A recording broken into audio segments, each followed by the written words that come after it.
16 million आप देख रहे होंगे शायद आपके स्क्रीन पे चल रहे हैं, तो शायद 2000 की कसर है। ये भी एक महज इत्तेफाक ही कह सकते हो आप कि आज ही 16 मिलियन हो रहे हैं जिस दिन बर्थडे है। मतलब ये तो एक बड़ा नंबर है ना, जो 3-4 महीने में आता है 1 मिलियन वाला। आपके उसे 15-16 कोई बड़ी बात थोड़ी है, पर एग्जैक्ट उसी दिन होंगे, ये बड़ी बात है। मेरे लिए तो बड़ी बात है, मैं इससे इमोशनल फील करता हूँ इस चीज़ से।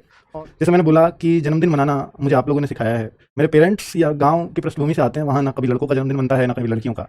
आज के ज़माने में शायद मना भी लेते हों, गाँव में भी खूब मनते होंगे, बट जो हमारा टाइम था, मैं कर रहा हूँ आज से 10-15-20 साल पहले की बात, तो क्योंकि जब बच्चे से आपका मनाना कोई शुरू करता है तो बच्चे से ही मनता हुआ आता है आगे तक। और मुझे याद है कि मैंने शायद 2020 से पहले कोई जन्मदिन अपना सेलिब्रेट नहीं किया। 2020 से पहले मैं 1990 का मेरा बर्थ है, और आप लगा लीजिए कि 2020 यानी 30 साल, तो 30 साल तक मैंने अपना कभी कोई बर्थडे सेलिब्रेट नहीं किया। और 30 के बाद अगर मैं कोई सेलिब्रेशन कर पा रहा हूँ तो इसकी वजह सिर्फ आप हो सकते हैं। और ये सेलिब्रेट करना, आप कहो कि सर हमारा क्या योगदान रहा, कि आपकी एक विशेष आती हैं हमेशा, लेकिन आपको जो पढ़ाने वाले टीचर्स हैं, जो ये परिवार बना आरडब्ल्यू परिवार, वो आपसे और हमारे स्टाफ से मिलकर के बनता है।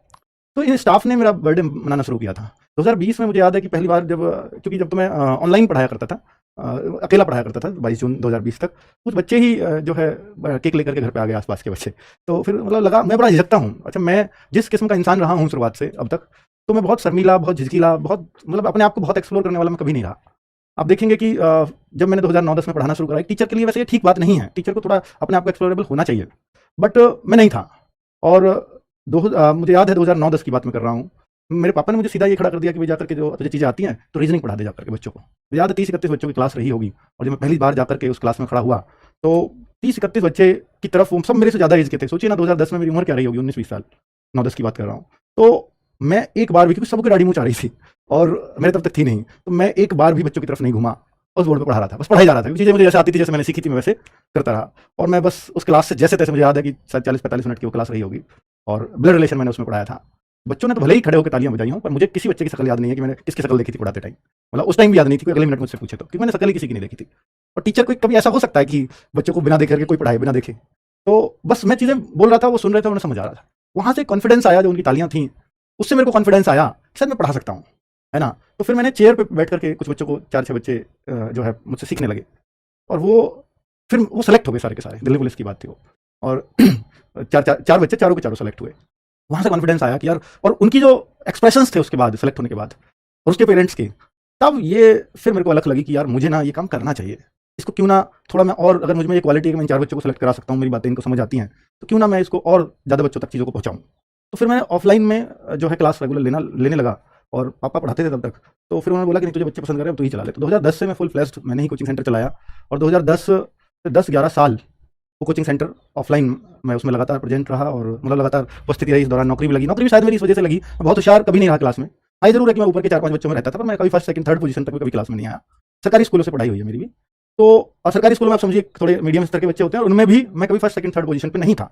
तो वहाँ मतलब जो लगता है ना इस बात से कि यार, ना कभी मैं होशियार स्टूडेंट रहा, और मैं खुद की मेहनत करता तो शायद मैं एसएससी सीजीएल भी कभी नहीं निकाल पाता।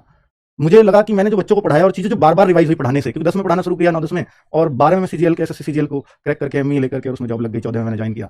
लेकिन मैंने पढ़ाना नहीं छोड़ा। मैं लगातार ऑफलाइन सुबह 6 बजे, 5:30 बजे, मुझे याद है कि मुझे 7:30-8 बजे निकलना होता था ऑफिस के लिए, और सुबह 5:30 बजे दिसंबर के महीने में, और मतलब सामने 300-400 बच्चे बैठे हैं, अंधेरे में, मुझे शक्ल नहीं दिख रही है उनकी, उनको बोर्ड पे बस उजाला है, बाहर की तरफ बैठे हैं, जब हॉल भर गया पूरा, तो कोहरा हो रहा है, मुझे पीछे के बच्चे ही नहीं दिख रहे हैं, उनको बस मेरी आवाज़ सुन रही है। तो मतलब फिर मेरा मन करता था कि यार मैं इसको ना छोड़ नहीं सकता, और फिर यही चीज़ लगातार प्रेरित करती रही कि इतने बच्चे मुझसे उम्मीद करते हैं, तो क्या मैं अपनी जॉब में करके मैं बहुत खुश नहीं रह पाऊंगा, क्योंकि मैंने बहुत लोग जो मुझसे उम्मीद कर रहे हैं, मैं उनकी उम्मीदों पर खरा नहीं उतर पा रहा हूँ। तो मैं सुबह 6 बजे से 8 बजे तक उन्हें पढ़ाता, 8 बजे निकलता, दिल्ली ऑटो बस पकड़ के कभी ट्रेन से, तो मैं दिल्ली पहुंचता। फिर वहाँ से रात को 8:30-9 बजे मेरी वापसी होती घर पे, और फिर 9 बजे मैं, क्योंकि 2018 की मैं बात कर रहा हूँ, ये सब सिलसिला जब चलता रहा 3-4 सालों तक, फिर मुझे उसी दौरान लगा कि यार कोचिंग सेंटर के बच्चे, मैं एक बैच से या एक बार पढ़ा करके इनको कैसे सेलेक्ट करा सकता हूँ। इनकी बहुत सारे डाउट्स रहते हैं, मुझे भागना होता है, मैं कभी इनके डाउट्स नहीं ले पाता, कोई क्वेश्चन दोबारा समझना पड़ता है इनको, फिर भी ये बच्चे आ रहे हैं मेरे पास, तो मेरी इनके प्रति जिम्मेदारी बनती है। तो फिर 2018 में एक पेन टेबल लिया, और उसकी शुरुआत हुई कि भाई मैं अब जो है ना शाम को एक आकर के, क्योंकि शाम को आप सारे बच्चों को जो आसपास के गाँव के हैं, शाम को भी नहीं बुला सकते, दोबारा कैसे आएंगे अपने घरों से? सुबह आते हैं जल्दी, शाम को फिर सुबह को कैसे बुलाऊंगा? 2 बार नहीं आ पाता कभी ऑफलाइन में बच्चा थोड़ा सा, जो 10-20-30 किलोमीटर से आता है।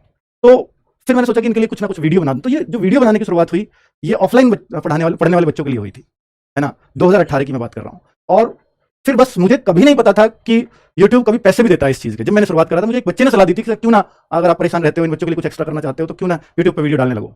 तो वो फिर मैं शाम को 8 बजे 8:30 बजे आता और मैं रात को 11-12 बजे तक जो है उस पर वीडियो डाल के फोन के नेट से उसको अपलोड कर करा के और तब एक बार मतलब फिर सोता था और सुबह 5:30 से फिर 6 बजे से फिर क्लास होती थी। तो ये सिलसिला लगभग 2-2.5 साल चला। फिर एज ए टीम की जरूरत यूपी पुलिस की वैकेंसी भी आई थी इस दौरान और उन पेन टैब की हिंदी की वीडियो ने मुझे बहुत ऊपर पहुंचाया। उन्होंने कॉन्फिडेंस दिया कि मैं और आगे कर सकता हूँ। और शायद ये 2020 में टीम जो जुड़ी कि बहुत सारे बच्चों को ये उम्मीदें बन गई थी कि सर आप तो जो है हमारे लिए कुछ क्लासेस और बढ़ाइए क्योंकि जीएस आप उतना टाइम नहीं दे पाते हैं, उतना अच्छा नहीं पढ़ा पाते हैं। तो फिर मुझे भी लग रहा था कि यार मैं 50 नंबर की जीएस को कैसे जस्टिफाई कर पाऊंगा दिल्ली पुलिस में।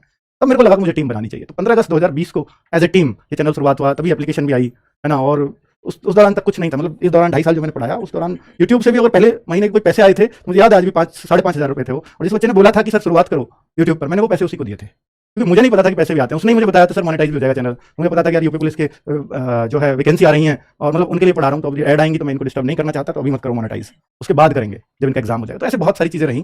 खैर कुल मिला के आज ये परिवार 16 मिलियन तक पहुंचा। कभी उम्मीद नहीं की थी। जिस कोचिंग सेंटर की, जिस ऑनलाइन सेंटर की, जिस ऑनलाइन यूट्यूब चैनल की शुरुआत सिर्फ चंद ऑफलाइन बच्चों को पढ़ाने के लिए हुई थी, कभी सोचा ही नहीं था कि इतने सारे बच्चों तक ये चीजें पहुंचेंगी। और आप देखते हैं कि मैं झिझकिला शर्मिला टाइप रहा हूं, तो पेन टैब की वीडियो ने उसमें जान डाली कि मैं कॉन्फिडेंस से बोल पाता था, क्योंकि मुझे अब शर्म झिझक नहीं थी, सामने चेहरा नहीं था मेरा। आवाज आ रही है, कोई कुछ भी सोचे कोई फर्क नहीं पड़ता। इस वजह से ज्यादा कॉन्फिडेंस से पढ़ा पाया, आवाज में कॉन्फिडेंस आने लगा। और जब 2020 में 19 में मैं ऑफलाइन की क्लासेस के सामने कैमरा करके मैं ले रहा होता था, आज भी वो 125 वीडियो मैथ्स की पड़ी हुई हैं, तो वो फिर मैंने डाली। तो मैं ऑफलाइन के बच्चों को पढ़ा रहा हूं, कैमरा देख ही नहीं रहा हूं, तो उस तरह का सीन रहता था कि मुझे थोड़ी सी वो फिर झिझक होने लगी थी। तो वो ऐसे जो है मतलब चीजें निकल के आती हैं। और वो जो बहुत सारी शिकायतें आपको इस बीच मुझसे रहती होंगी, सर ये नहीं किया वो नहीं किया, क्योंकि जब चैनल बड़ा होता है ना, तो बहुत सारी एक्सपेक्टेशंस भी बच्चों की होती हैं। और हर एक्सपेक्टेशंस पे मैं खरा उतरा हूं हमेशा, ये मैं नहीं कहता, या मैं नहीं कह भी नहीं सकता, और ना मैं शायद उतर भी पाऊंगा हर एक्सपेक्टेशन पे खरा, क्योंकि हर बच्चे की अलग अलग एक्सपेक्टेशंस मुझसे हैं। पर फिर भी जो आपके भले के लिए सबसे बेहतर आपके लिए हो सकता है वो मैं करता रहूंगा।